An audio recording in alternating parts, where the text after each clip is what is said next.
Hello everyone. A book that I recently read that I'd love to share with all of you is a book by Ray Bradbury called Fahrenheit 451. It was published back in October 19 of 1953. The book only has 256 pages. That is why I decided to read it, since I prefer short novels. The main theme or main topic of this book is basically about an oppressive society. Specifically, a society that is easily corrupted by things such as ignorance, violence, abuse of power, abuse of technology, and censorship.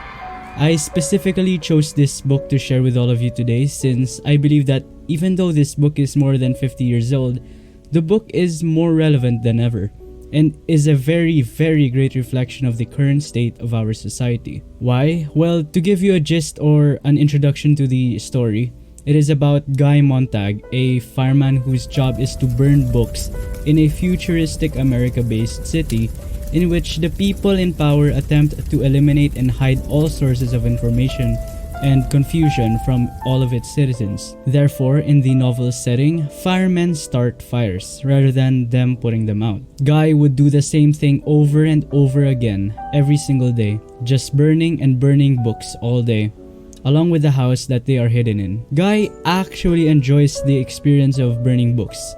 Call it a guilty pleasure, if you may. He even describes it as a source of pleasure. Eventually though, he meets Clarice, who introduces him to a past where people didn't live in fear. And this marks the start of Guy's journey to change the society that he is living in. And well, it is up for you to discover how he tries to do that, and if he succeeds to do so.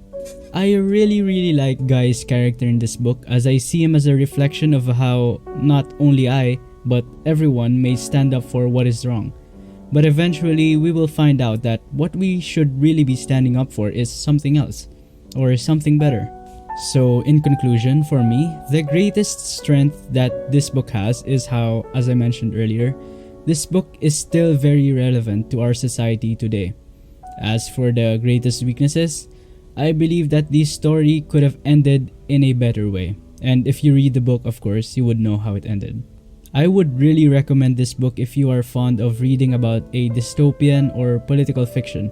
If you enjoy books like The 1984 by George Orwell or similar, I bet you that you will definitely enjoy this novel.